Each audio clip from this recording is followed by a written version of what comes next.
आज हम guest posting के अपने ऑलमोस्ट 7th सेशन के अंदर हैं और ये हमारा जो है उम्मीद है कि लास्ट सेशन होगा। इसके बाद आप लोगों के साथ मेरी स्पी जो है वो डिस्कशन जारी रहेगी। ठीक है, आप लोगों को कोई भी क्वेश्चन हो और किसी भी किस्म की परेशानी हो, आप मुझसे पूछ सकते हैं। आपके ग्रुप के अंदर एक एडमिन है, आप उनसे पूछ सकते हैं। ठीक है, तो आउटरीच करना स्टार्ट करें। ठीक है, तो आउटरीच जो है वो बहुत ज़रूरी है। कुछ लोगों ने काम किया हुआ है। उन्होंने आज मुझे, जैसे ताहर साहब ने कुछ चीज़ें भेजी हैं, तो वो मैंने देखी। तो मैंने वो सोचा कि आप लोगों के साथ ना अ, एक डेमो के तौर पे उसको शेयर करूं। तो इसलिए जो है वो मैंने उनसे वो सारा डाटा मंगवाया और आपके साथ मैं अब शेयर करने लगा हूँ वो। तो इससे ये होगा कि जिन लोगों को इश्यू आ रहा है ना कम्युनिकेशन के अंदर, तो वो जो है उनका वो एक झिझक जो है और उनको एक परेशानी जो है कम्युनिकेशन के अंदर, वो थोड़े से ना आंसर देखने के बाद उनको ये पता चल जाएगा कि हाँ, ये ठीक है, इस तरह से रिप्लाई करना है। तो मैं कुछ मैसेजेस आपको, कुछ ईमेल्स के रिस्पॉन्स अभी आपके साथ शेयर करता हूँ आउटरीच के हवाले से ना, एक डेमो के तौर पे। फिर हम डेटाबेस मैनेजमेंट की बात कर लेंगे, फिर शॉर्ट लिस्टिंग ऑफ साइट्स की बात कर लेंगे, एंड पे आप लोगों के क्वेश्चंस ले लूँगा। ठीक है, और अगर आप लोग मुझे ग्रुप में, व्हाट्सएप ग्रुप में बताएँगे कि जी हमें मज़ीद सेशन की ज़रूरत है, तो अगर कोई ऐसा क्वेश्चन हुआ या ऐसा प्रॉब्लम हुआ जो सबका कॉमन हुआ, तो हम मज़ीद सेशन भी ले लेंगे। ठीक है, लाइव। तो अभी हम थोड़ा-सा जो हमारी मैनुअल आउटरीच के रिस्पॉन्स है ना, उनको थोड़ा-सा शेयर करते हैं। एक चीज़ बड़ी कॉमन मुझे सारे पूछ रहे होते हैं कि सर मैं अब ये लिखा है, मैं अब आगे से ये रिस्पॉन्स आया। देखिए, मैंने आप लोगों को एक रोड मैप दे दिया, एक तरीक़ेकार आप लोगों के साथ डिस्कस कर दिया, एक प्लान आपको बता दिया कि आपने साइट को लिखना है कि मैं आपके साथ गेस्ट पोस्टिंग का काम करना चाहता हूँ या गेस्ट ब्लॉगिंग, जो भी नाम लें आप इसका। ठीक है, हमेशा गेस्ट पोस्ट के ज़रिए से आप बैकलिंक लेते हैं क्लाइंट के लिए। ठीक है, अब कुछ साइट्स ऐसी होती हैं जो आपको एक गेस्ट पोस्ट के अंदर एक बैकलिंक करने की इजाज़त देती हैं। कुछ साइट्स ऐसी होती हैं जो आपको एक गेस्ट पोस्ट के अंदर 2 बैकलिंक्स लगाने की इजाज़त देते हैं।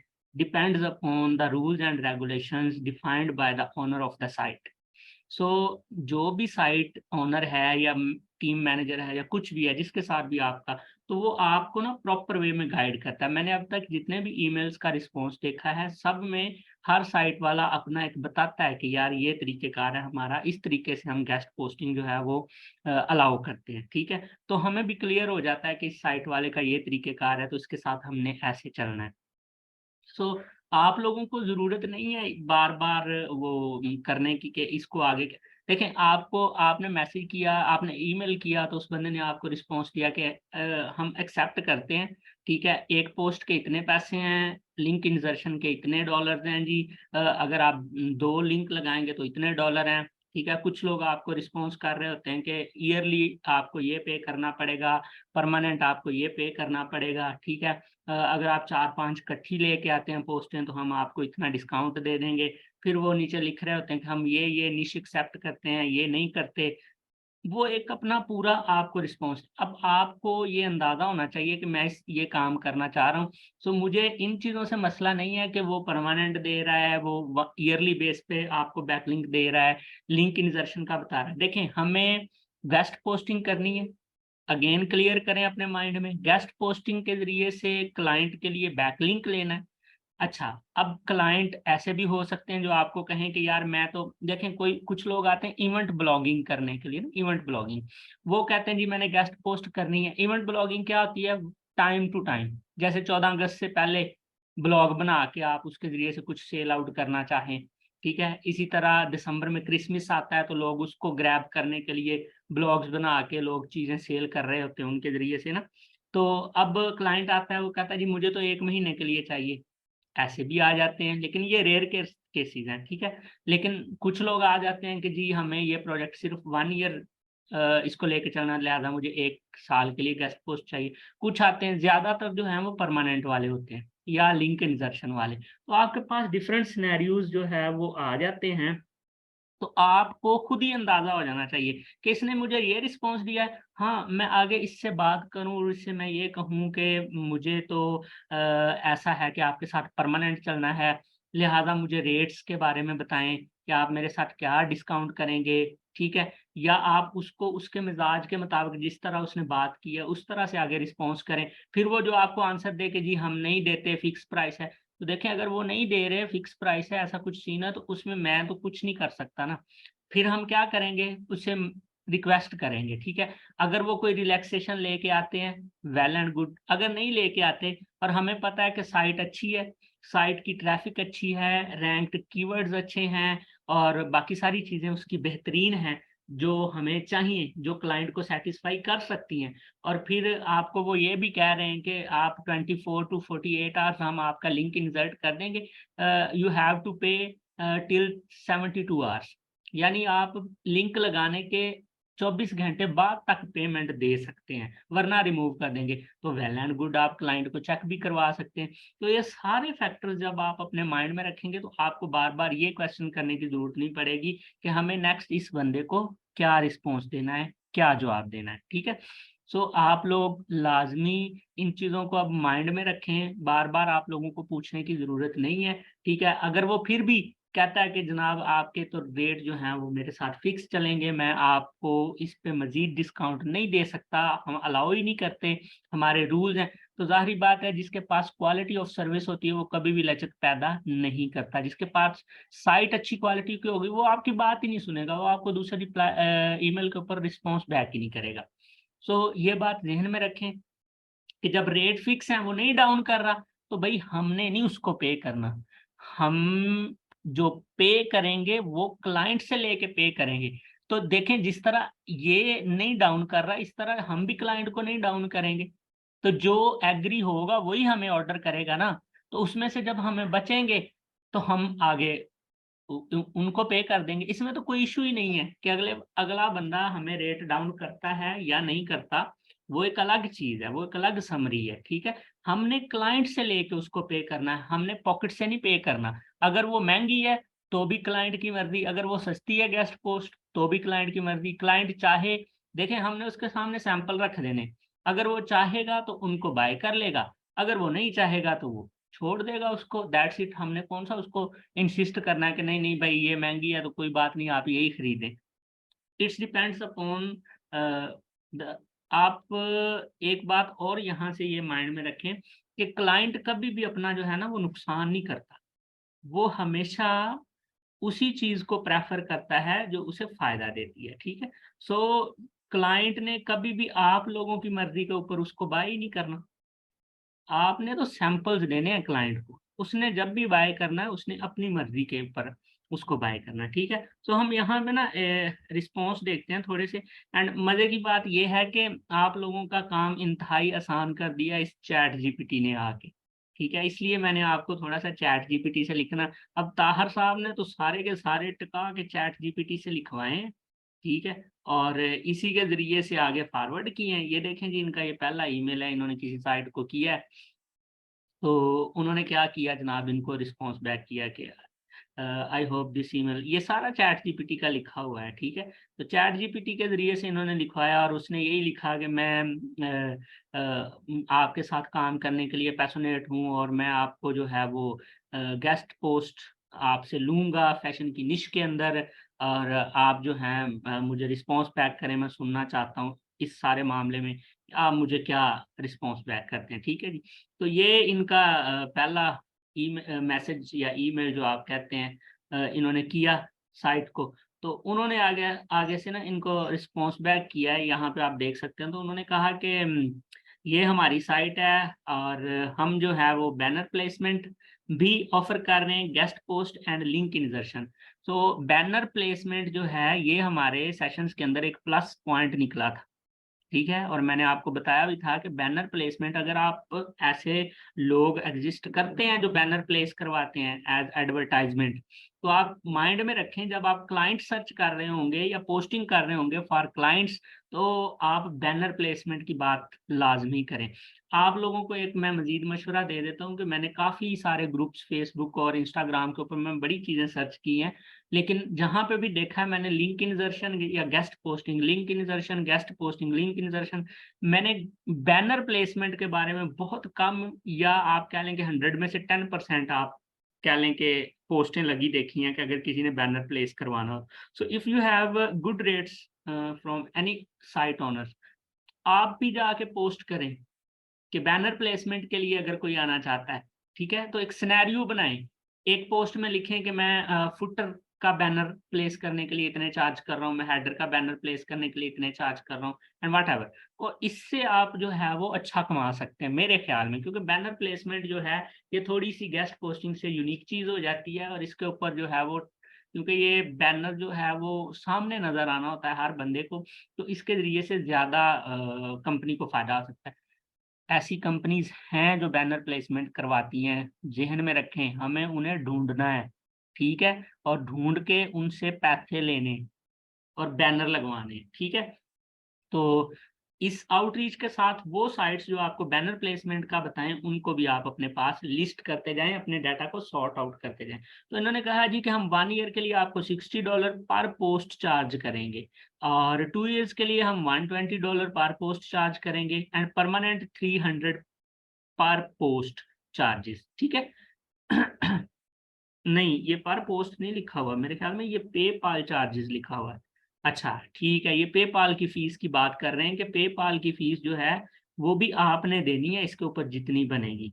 ओके जी, ठीक है। सो इसने आर्टिकल के भी ये देखें रूल्स एंड रेगुलेशंस। सो आप भी याद रखेंगे जब क्लाइंट के साथ डील डन करेंगे तो उसको ये रूल्स एंड रेगुलेशंस, अगर इस साइट के लिए आपको क्लाइंट ऑर्डर देता है तो लाज़मी डिस्कस करेंगे।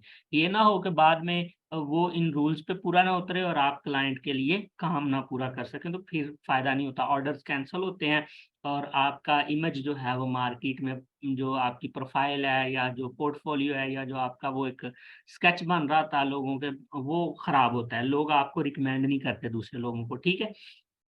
तो उन्होंने इनको जो ये है वो रिप्लाई किया, तो इन्होंने मुझे कहा कि सर ये रिप्लाई आया, तो मैंने कहा चलें हम इनसे कहते हैं कि भाई गरीब बंदे हैं, तो हमारे साथ कोई थोड़ा बहुत ताउन करें।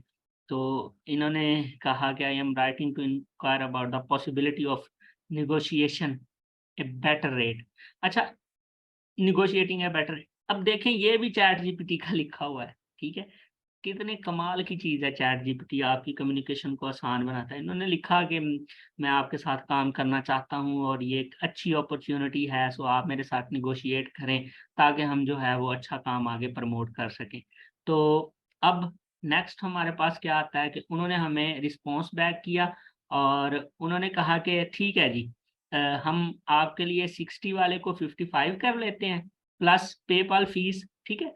और जो 300 वाला उसको 250 कर लेते हैं प्लस पेपॉल फीस। एंड देखें यही तो फ़ायदा है नेगोशिएशन का। अब देखें उधर से आपको $5 भी बच रहे हैं, इट्स बेटर, क्या आपको $5 बच रहे हैं उधर से पोस्ट लगाने के, ठीक है? सो इधर से आपको उन्होंने $50 डाउन कर दिए। तो आप चाहें वो 60 वाली जाके, आप depends upon your sales style, आपके सेल्स स्टाइल पे डिपेंड करता है। आप $60 वाली चाहे जाके 100 की सेल कर दें। और ये 300 वाली चाहे जाके 500 की सेल कर दें, जिसका उसने रेट 250 की किया है, और आपको क्लाइंट मिल भी जाएँगे मार्केट में से ऐसे। But depends upon your sales style, upon your confidence, your professional and technical communication, ठीक है?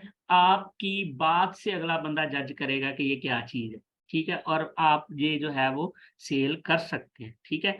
तो आपने क्या करना है, ये नेगोशिएट किया, $5 उन्होंने डाउन कर दिए हमें।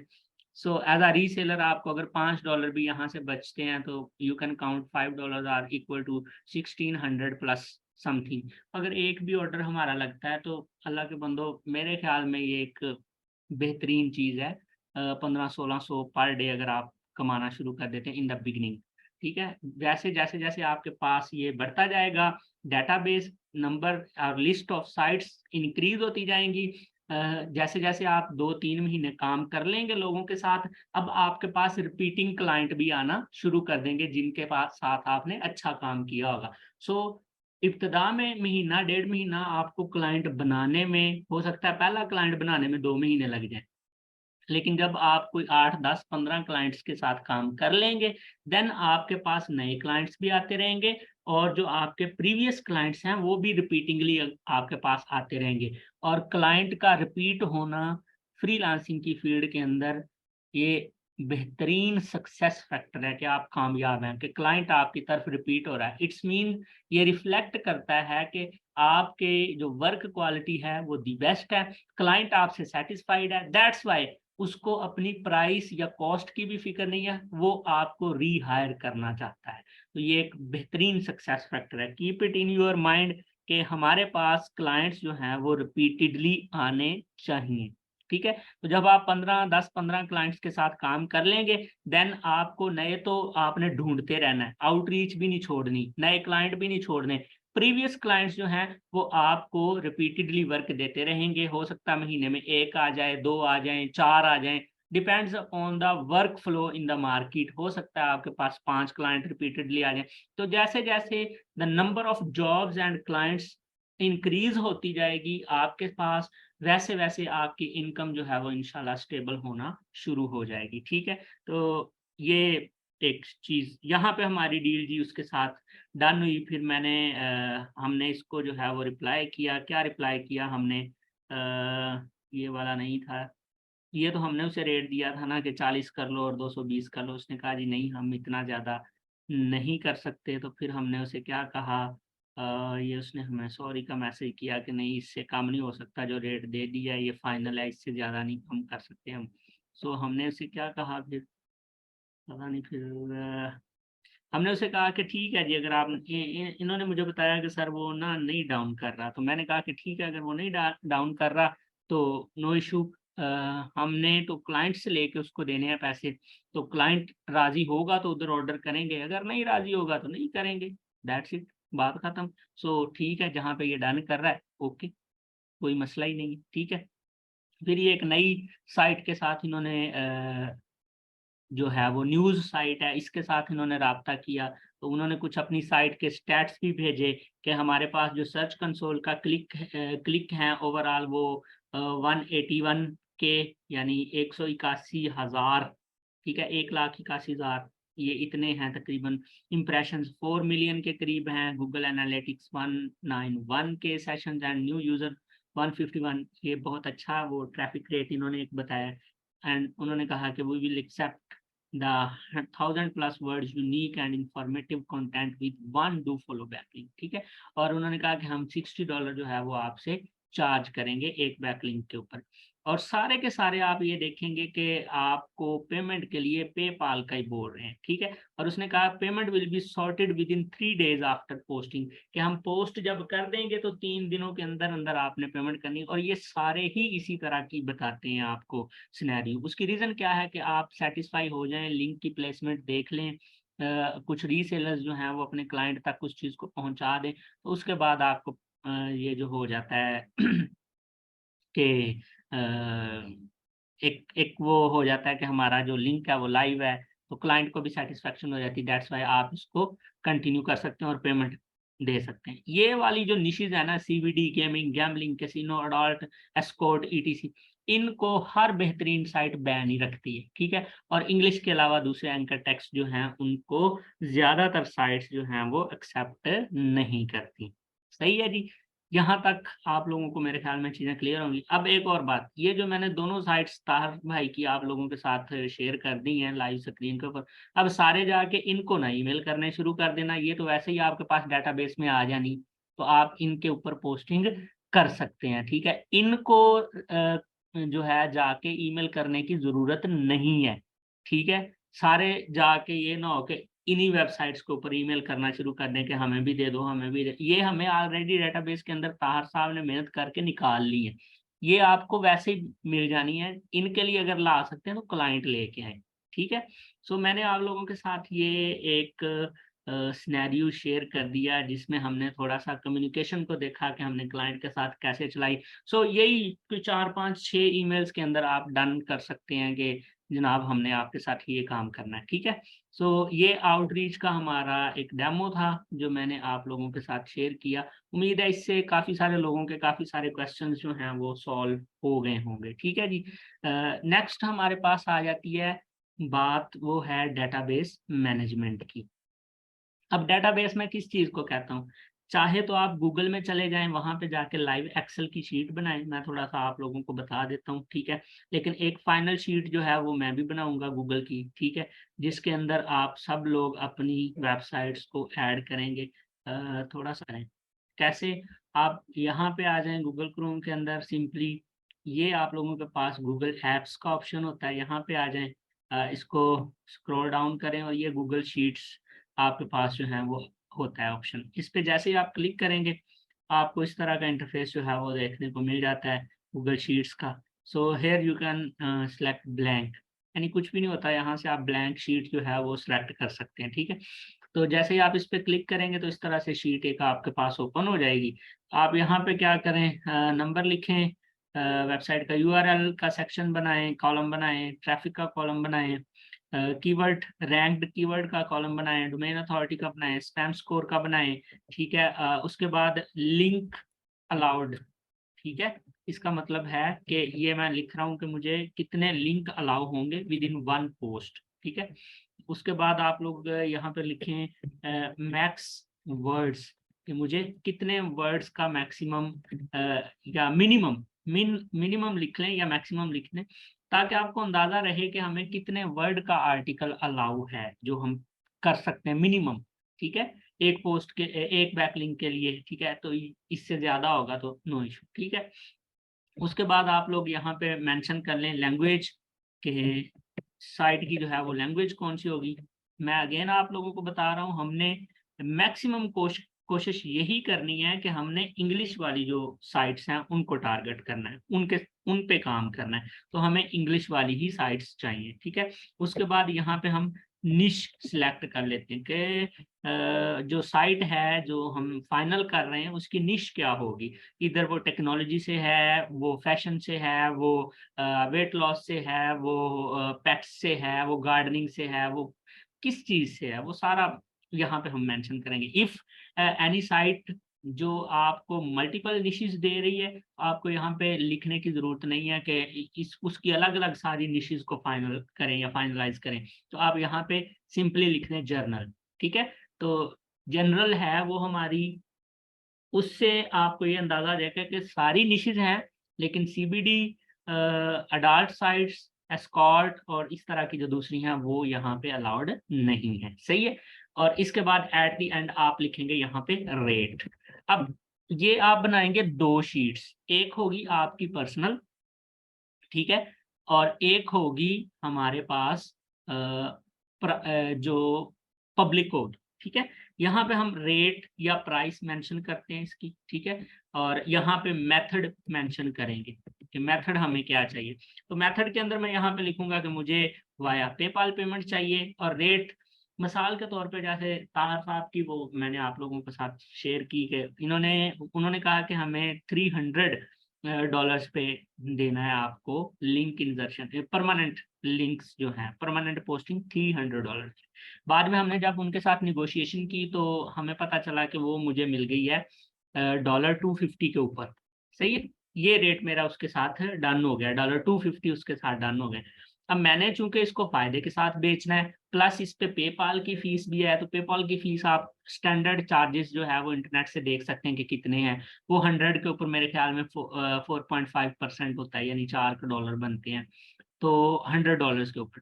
अब मुझे ये भी देखना है कि अगर ये 200 या 250 है तो उसके ऊपर $10-12 वो टैक्स भी पड़ने वाला है, तो ये हमें चली जाएगी 260 या 65 के अंदर। तो मैंने इसको जब सेल करना है, अगर 65 में जाती है और मैं इसको 80 में सेल करता हूँ तो इट्स मीन्स मुझे $15 इस पे बच रहे हैं। अगर मैं इसको 90 में सेल आउट करता हूँ तो इसका मतलब मुझे जो है वो इसके ऊपर बच रहे हैं कितने, $25। और 100 में सेल कर रहा हूँ तो इसका मतलब मुझे इसके ऊपर 35 और वट एवर जितने भी बच रहे हैं, सही है। ये आपने मैथ अपने माइंड में खुद बनानी है, सही है, ये आपकी मैथ है, ये आपकी कैलकुलेशन है। लेकिन यहाँ पे आप क्या करें, $250 जो उनके साथ रेट डन हुआ वो, प्लस इसमें पेपाल का टैक्स इंक्लूड करें, या आप इसके ऊपर ना फॉर्मूला लगा लें यहाँ पे। तो वो ऑटोमेटिकली जब आप इसमें रेट इंटर करेंगे वो उसके साथ जो है ना जो पेपाल का टैक्स होगा उस रेट के हिसाब से कैलकुलेट करके खुद ही इसमें ऐड कर देगा। सही है? ऑटोमेटिक थोड़ा सा इसको कर लें। तो यहाँ पे क्या होगा कि ये फॉर एग्जांपल 265 के अंदर हमें डन हो रही है पेपाल का टैक्स देने के बाद। तो मैं यहाँ पे क्या करूँगा कि मैं यहाँ पे इसको 280 लिख देता हूँ। जब मैं क्लाइंट के साथ इसको शेयर करूँगा तो आई नो दैट के क्लाइंट अगर इस पे आके बात करे तो मुझे कहे कि नहीं जी इसको कम करो, आई कैन मैक्सिमम नेगोशिएट $5, फिर भी मुझे $10 जो है वो बचने वाले हैं। मैं मैक्सिमम $5 नेगोशिएट करूँगा, सही है? अगर $5 आप छोड़ देते हैं तो आपको फिर भी $10 बचने वाले हैं और हमें पता है कि इसमें से हमने पेपाल की फीस भी क्लाइंट से ले रहे हैं, ईच एंड एवरीथिंग क्लाइंट पे कर रहा है, ठीक है? सो आप इतना नेगोशिएट अगर आप क्या करें इसको 280 की बजाय इसको आप ले आएँ जनाब डॉलर्स 310 मैं कहता हूँ इतने में सेल होगी ये वाली पोस्ट। अब क्लाइंट आपको कहता है यार मेरे साथ नेगोशिएट करो, सो मैं उसे कहता हूँ कि मेरी तो प्राइस फिक्स है, वेबसाइट का स्टैंडर्ड देखें आप, नहीं मैं इससे कम कर सकता। हाँ, आप मुझे इंसिस्ट कर रहे हैं और अगर आप मुझे रिपीटेडली विज़िट करेंगे तो I can give you a $5 discount, I can give you a $10 discount. अब मुझे फिर भी अंदाज़ा है कि पीछे मेरे पास $30-35 का गैप बचा हुआ है। सो अगर कोई ज़्यादा ही वो कह लें कि क्लाइंट आ जाता है, वो बहस नहीं छोड़ता कि नहीं जी और लेस करें, ये ज़्यादातर एशियन क्लाइंट ऐसा करते हैं। मैंने पहले भी आप लोगों के साथ बात की है कि आपने प्रीमियम क्लाइंट्स ढूँढने हैं from European countries, USA, UK top tier countries जो हैं, वहाँ पे जाके आपने क्लाइंट्स को टारगेट आउट करना है। तो क्या होगा कि अगर आप वो वाले क्लाइंट टारगेट करेंगे, उनसे आपको ये फ़ायदा होगा कि वो आपको प्राइस नेगोशिएट करने का नहीं बोलेंगे, या तो वो डायरेक्टली चले जाएँगे, वो किसी और पर्सन को राइट पर्सन को ढूँढेंगे जो उनके बजट के मुताबिक हो, या वो आप लोगों के साथ डील डन करने की कोशिश करेंगे विदिन मिनिमम मिनिमम जो आपके साथ उनकी बहस होनी ना उसमें वो आपके साथ डील डन करने की कोशिश करेंगे। सो आपको पता है कि मेरे पास 30 टू $35 जो प्रॉफिट मार्जिन पीछे पड़ा हुआ है, अगर मैं उसको $10 छोड़ भी देता हूँ, तो आप उसको अगर देखते हैं, आपको सेंस हो रहा है कि यार ये बंदा मेरे साथ डन करेगा, क्यों ना मैं इसको $5 और डिस्काउंट कर दूँ, $10 भी डिस्काउंट कर दूँ। सो आई हैव टू ग्रैब मुझे क्लाइंट लेना है हर सूरत-ए-हाल में।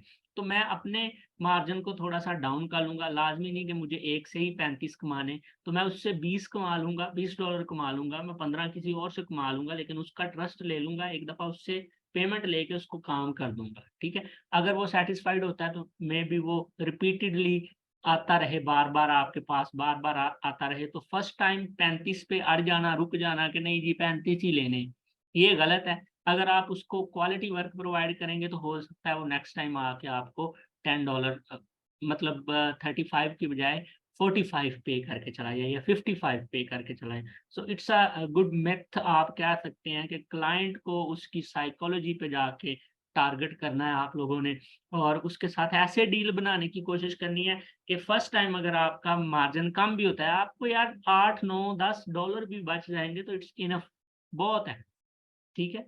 ये सोचें कि हमने इसके साथ परमानेंट रिलेशन बनाना है ताकि ये बार-बार हमें काम देता रहे और हम इसका काम करते रहें। ठीक है, उसको डिफरेंट अपॉर्च्युनिटीज़ की तरफ उसको लेके जाएँ, उसको डिफरेंट अपॉर्च्युनिटीज़ इंट्रोड्यूस करवाएँ, ठीक है? अगर क्लाइंट ज़्यादा पे करने वाला है, उसको बैनर सेल करने की कोशिश करें और यानी उसकी सैटिस्फैक्शन को देखें कि आप उससे किस तरह कम्युनिकेट कर सकते हैं। तो आपकी ये शीट जो है, ये वाली आपको रेट्स मैनेज करके देगी, ठीक है? तो इस तरह से आपने क्या करना है, अपने रेट्स को मैनेज कर लेना है, ठीक है? एक हम मास्टर शीट बनाएँगे, जो मैं आप लोगों के साथ सबके साथ शेयर करूँगा। तो उसमें ये होगा कि वो वाली साइट्स अप्रूव कर देंगे जो स्टैंडर्ड होगी सबकी साइट्स में से। तो उसमें आप ना डाटा जस्ट इंटर कर सकेंगे, आप उसमें से डाटा डिलीट नहीं कर सकेंगे, ठीक है? और उसमें हर बंदे का जो वो साइट इंटर करेगा आगे उसका नाम मेंशन होगा, ठीक है?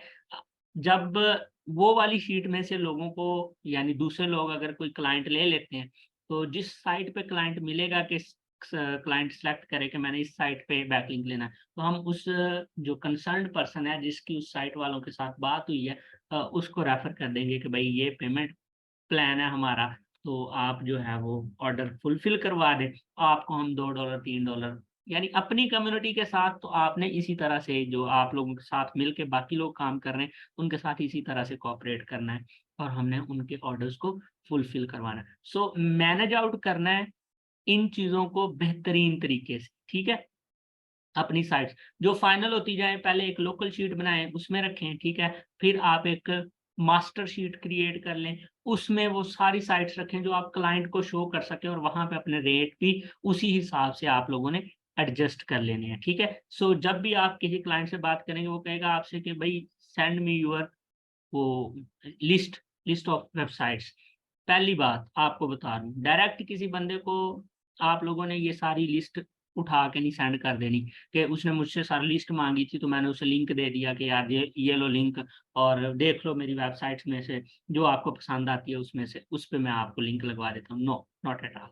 आप इसका स्क्रीनशॉट लेंगे, ठीक है? स्क्रीनशॉट लेके इसका जो आपका ये जो यूआरएल वाला सेक्शन है, उसमें से आधे-आधे यूआरएल्स जो हैं, उनको सबको वो ऊपर कोई चीज़ लगा दें, कोई शेप्स लगा के उनको हाइड कर देंगे आप, ठीक है? और बाकी जो सारी चीज़ें हैं, उनको हाइड करने की, रेट्स वगैरह को हाइड करने की कोई ज़रूरत नहीं है। यूआरएल को हाइड करेंगे, क्यों?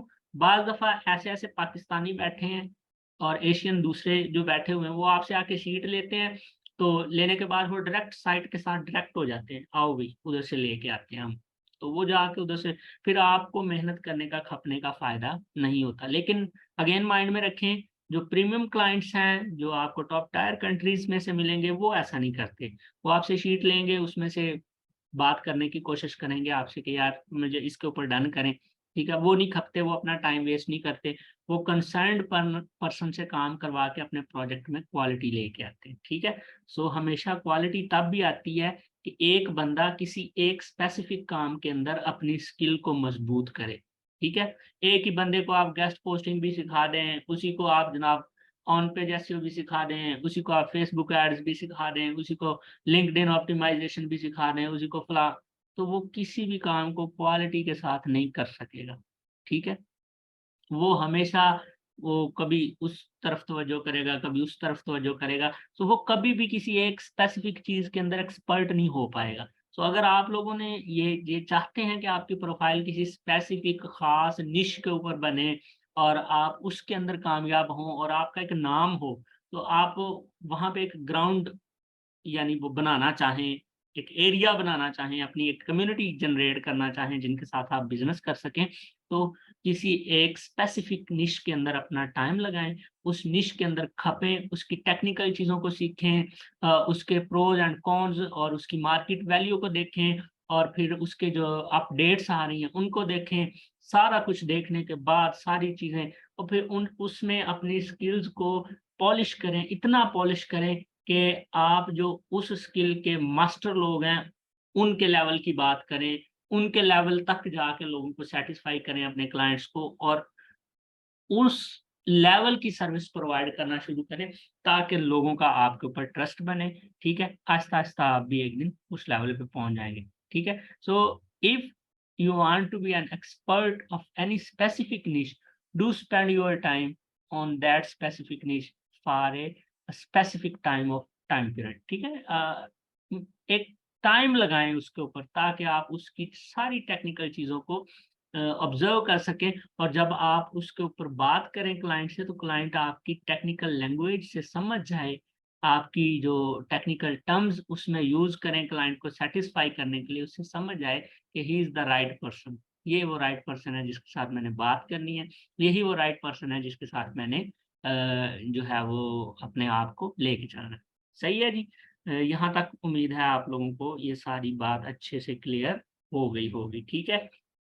अब हम नेक्स्ट मूव करते हैं। नेक्स्ट जो है वो हमारी स्लाइड्स के अंदर हमारा जो नेक्स्ट पोर्शन है वो है शॉर्ट लिस्टिंग ऑफ साइट्स, ठीक है? अब यहाँ पे मैं आप लोगों को एक चीज़ और क्लियर कर देता हूँ, वो ये है कि आपने साइट को उठा के उसको थोड़ा-सा चेक किया, उसके कीवर्ड्स को, उसकी ट्रैफ़िक को, उसकी डोमेन अथॉरिटी को और दूसरी चीज़ों पर फिर आपने उसके ऊपर ईमेल भेजी, उसके ओनर ने आपसे राब्ता किया, आपका रेट उसके साथ डिसाइड हो गया। सो रेट शेट डिसाइड होने के बाद अब आपने चीज़ों को करना है शॉर्ट लिस्ट। अब देखें, आपने पहली साइट वाले के साथ बात की, जैसे ताहिर साहब की उसके साथ डील डन हो गई, तो ये दुनिया की कोई आखिरी साइट नहीं है और ये दुनिया की कोई ऐसी साइट भी नहीं है कि जिसके ऊपर बस खत्म हो गई, ट्रैफिक भी इनकी सबसे अच्छी है और व्हाटएवर जो भी चीज़ें। यहाँ पे ऐसी-ऐसी साइट्स एग्ज़िस्ट करती हैं, आप एक को फाइनल करके दूसरे बंदे के साथ राब्ता करेंगे ना, तो आपका दिल करेगा यार ये पहले वाली इतनी अच्छी नहीं थी, ये वाली और अच्छी है, रेट्स भी अच्छे हैं। आप तीसरे से राब्ता करेंगे, तो इस तरह आपका सैटिस्फैक्शन लेवल जो है वो बढ़ता जाएगा, आपकी एक्सपेक्टेशंस का लेवल जो है वो बढ़ता जाएगा। आप पहले की निस्बत अगले वाले को प्रेफ़र करना शुरू कर देंगे। अब यहाँ पे क्या करना है आपने, साइट्स वो वाली आपने शॉर्ट लिस्ट करनी है, जिनको आप देखें कि मैक्सिमम बेनिफिट्स हैं, मैक्सिमम, ठीक है? 100% नहीं, मैक्सिमम बेनिफिट्स हैं। Benefits means maximum factors of satisfaction exist करते हैं, जिनकी मदद से हम क्लाइंट को सैटिस्फाई कर सकें, ठीक है? यानी हाई ट्रैफिक है, डोमेन अथॉरिटी, ट्रैफिक और उसके बैकलिंक्स ये आपस में एडजस्टेबल हैं। ट्रैफिक के हिसाब से जो कीवर्ड्स हैं, रैंक कर रहे हैं, वेल एंड गुड, इनकी रेशियो भी एडजस्टेबल है। स्पैम स्कोर को देखते हैं तो वो 5, लेस देन 5, 10, लेस देन 10 बहुत अच्छा है, ठीक है? और अगर हम निश टारगेटिंग को देखते हैं तो वो भी हम कहते हैं कि जनाब इन्होंने बहुत अच्छी की हुई है। सो इस तरह की जो साइट्स हैं, उनको आपने शॉर्ट लिस्ट करके अपनी फाइनल डेटाबेस के अंदर ऐड करते जाना है, ताकि जब हम वो साइट्स क्लाइंट के आगे रखें, सो क्लाइंट आए, साइट्स को देखे, देखने के बाद कुछ ना कुछ डन करके जाए। ये ना हो कि आपकी लिस्ट को विज़िट करने के बाद वो छोड़ के चला जाए, सही है? सो बेहतरीन तरीके से हम मैनेज करके अपनी जो है वो डायरेक्टरी बनाएँगे, अपनी डेटाबेस बनाएँगे, उसके ज़रिए से हमने लोगों को टारगेट आउट करना है, ठीक है? उस मतलब हमारी डेटाबेस वेल मैनेज्ड होगी, उसमें बेहतरीन सैटिस्फाइड चीज़ें जब हम खुद सैटिस्फाई होके रखेंगे ना, तो क्लाइंट डेफिनिटली उन चीज़ों से सैटिस्फाई होगा, ठीक है? और वो आपको ऑर्डर करेगा ही करेगा। सो शॉर्ट लिस्टिंग के लिए अपना एक क्राइटेरिया बना लें। कि मैंने हाई रेट्स हों और इस लेवल की साइट हो तो यहाँ पे एडजस्ट करनी।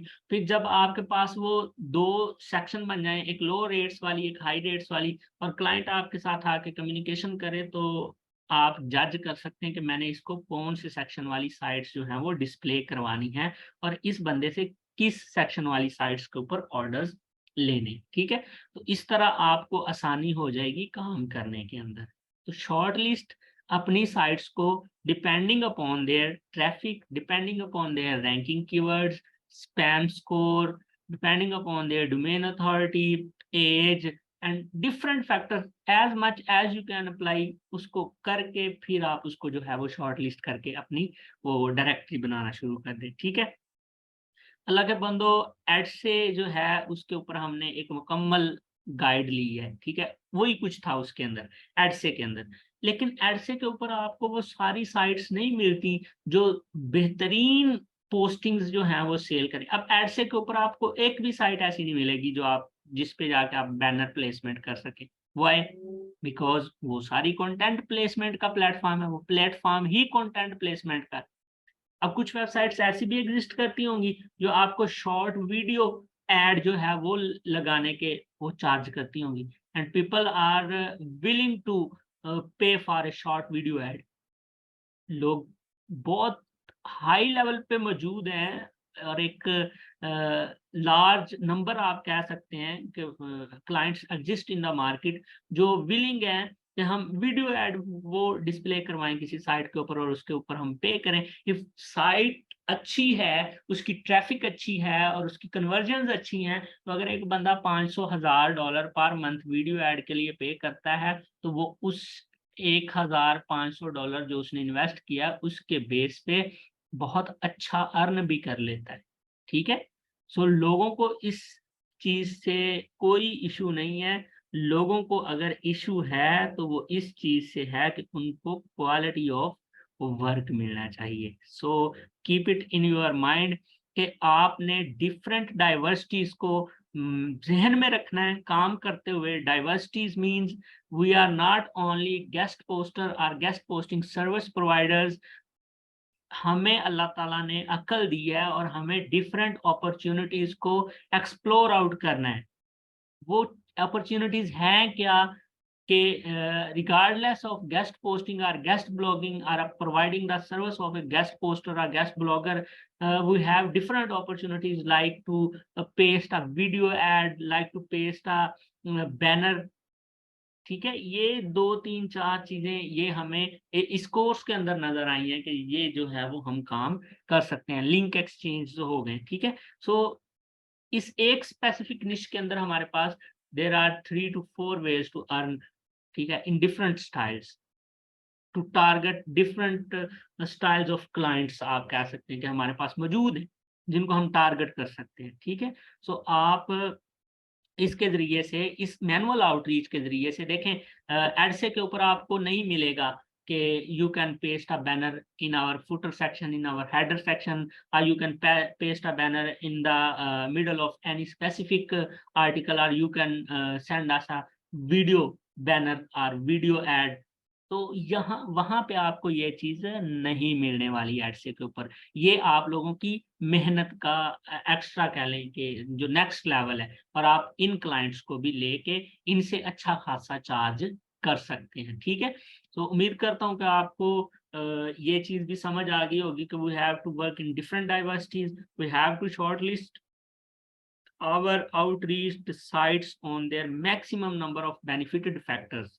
ठीक है, जितने ज्यादा बेनिफिटेड फैक्टर्स के ऊपर आप उनको शॉर्ट लिस्ट करेंगे, उतना ही आपका क्लाइंट आपसे सेटिस्फाइड होगा और उतने ही आपके हायर चांसेस हैं टू गेट ऑर्डर्स, ठीक है। सो हमारा फोकस खपने खपाने के बाद जो मेन चीज है, देखिए साइट के साथ डील कर लेना ये कोई बड़ी बात नहीं है। वो आपको 2 से तीसरे ईमेल के अंदर साइट के साथ डील होती है। आपने आउटरीच कर ली, फिर दूसरी के साथ कर ली, आउटरीच कर ली। मैं कहता हूँ 10 साइट्स आप आउटरीच करें, असाइनमेंट है आप लोगों की। With in next 2 to 3 days आप 10 साइट्स आउटरीच करें, बेहतरीन अपनी अपनी तरफ से फुल कोशिश लगा के, समझे ये बेहतरीन है।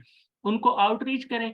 आउटरीच करने के बाद यानी मतलब आप उनके साथ डील डन कर लें। डील डन करने के बाद the next step is to grab the clients from market। अब अगला जो लेवल है वो है क्लाइंट्स को मार्केट के अंदर से पकड़ के लेके आना, उनके साथ डील करना।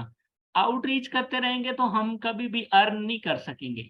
द मेन थिंग जो हमारी अर्निंग से रिलेटेड है, जिसके ऊपर हमारी सेल्स डिपेंड करती हैं, वो है क्लाइंट। सो क्लाइंट की तरफ तवज्जो करेंगे और क्लाइंट को ढूंढने की कोशिश करेंगे, ठीक है, इंशाल्लाह।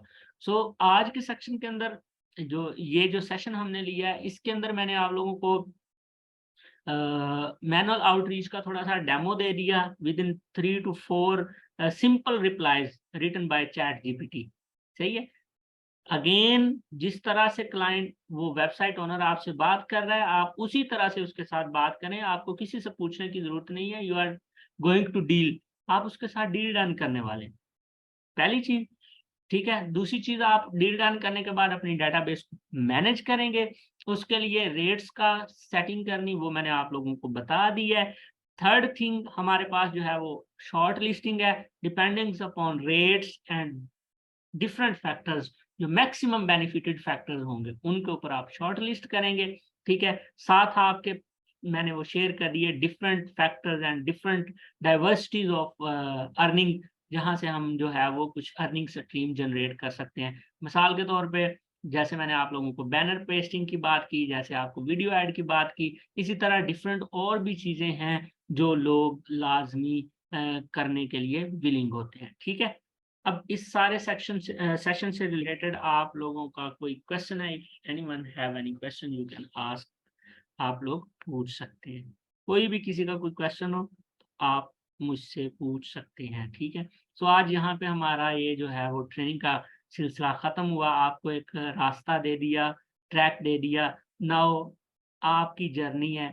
दुआ है मेरी अल्लाह ताला से कि सारे के सारे कामयाब हों, ठीक है, और एक से बढ़ के एक कामयाब हो। वरना जो लोग मेहनत करते हैं उनका सिला जो है वो उनको मिल जाता है। और याद रखिएगा ये आने वाले वक्त में बहुत ग्रो होने वाली फील्ड है। ठीक है, बहुत ज़्यादा ग्रो होने वाली फील्ड है। अगर जो लोग आज 2-4 महीने लगा के इसमें अपना एक वो स्टेबल कहते हैं ना वो बना लेंगे, अड्डा बना लेंगे काम का, तो वो आने वाले वक़्त में बहुत कामयाब होंगे इंशाल्लाह, ठीक है? So try to work quality, ठीक है? क्वालिटी के साथ workout and try to work hard as much as you can, ठीक है? अपनी जान मारें इस चीज़ के ऊपर ताकि आपको इससे वो फ़ायदा हासिल हो। ये ग्रुप्स जो हैं इनको हम ओपन करेंगे इंशाल्लाह और अनाउंसमेंट के वक़्त मैं आप इनको जो है वो क्लोज़ कर दिया करूँगा व्हाट्सएप ग्रुप्स जो हैं। सो